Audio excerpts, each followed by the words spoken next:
কিছু কিছু critical controller এবং critical transmission controller, engine controller এবং বিসিএম, যেগুলো সাধারণত ডিলার টুলস দিয়ে বা অ্যাজ ইউজুয়াল যে ডায়াগনোসিস টুলস আছে এগুলো দিয়ে প্রোগ্রামিং করা যায় না।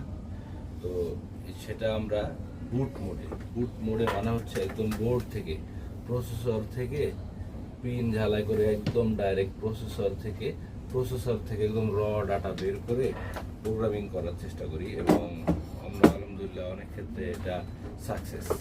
তো গাড়িতে যারা ওয়ার্কশপ ওনার আছেন বা টেকনিশিয়ান আছেন, ইলেকট্রিক্যাল ওয়ার্ক করেন বাংলাদেশে, তো যে সকল কন্ট্রোলার বা আপনার ইঞ্জিন কন্ট্রোলার হোক, গিয়ারের কন্ট্রোলার হোক, বডি কন্ট্রোলার হোক, সচরাচর আপনারা ডায়াগনোসিস টুলস দিয়ে প্রোগ্রামিং করতে পারতেছেন না বা ডায়াগনোসিস টুলসে প্রোগ্রামিংয়ের অপশন নাই।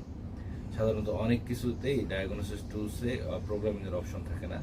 ওগুলো আমরা র ডাটা একদম এমসিইউ থেকে রিকভারি করার চেষ্টা করতেছি। আমাদের কাছে ওই ক্যাটাগরির কিছু টুলস ইকুইপমেন্ট আছে, আমরা নিয়ে আসছি এবং আমরা ট্রেনিং করে আসছি চায়না থেকে। তো আমাদের সাথে যোগাযোগ করতে পারেন, আমরা ট্রাই করব আপনার যে ক্রিটিক্যাল ওয়ার্কটা, যে প্রোগ্রামিং ওয়ার্কটা সলভ করার জন্য। Thank you.